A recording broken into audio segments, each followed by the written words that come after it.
ಮತ್ತೆ ಅಷ್ಟು ಈಜುವ ಪ್ರಯತ್ನ ಮಾಡಿ. ಹಣೆ ನೆಲದಲ್ಲೇ ಇರಬೇಕು, ಹಣೆಯನ್ನು ನೀಡಬಾರದು.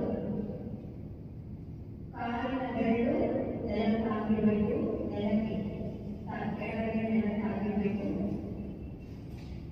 ಎಲ್ಲರೂ ನೆನಪಿಸಿಕೊಳ್ಳಿ, ಎಡಗೈ ಮಾತ್ರ ಅಭ್ಯಾಸ ಮಾಡಿಲ್ಲ, ಎಲ್ಲರೂ ಎಡಗೈಯನ್ನು ಅರ್ಥ ಮಾಡಿಕೊಳ್ಳಿ. ಒಂದು ಹೇಳಿದಾಗ ಪ್ರಯತ್ನ ಮೀರಿ ಎಡಗೈಯನ್ನ ಮೇಲೆ ಎತ್ತಬೇಕು, ಹಣೆ ಇರಬಾರದು, ಹಣೆ ನೆಲದಲ್ಲೇ ಇರಬೇಕು. ಒಂದು ಲೆಫ್ಟ್ ಹ್ಯಾಂಡ್ ನೀಡಬೇಕು, ಎತ್ತಬೇಕು.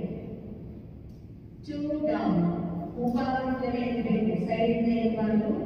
3 up.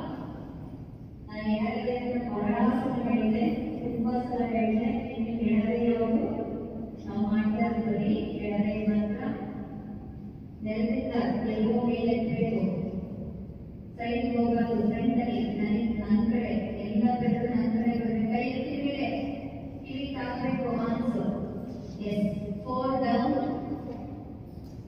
5 up, 6 down, 7 up, 8 down, 9 up, 10 down.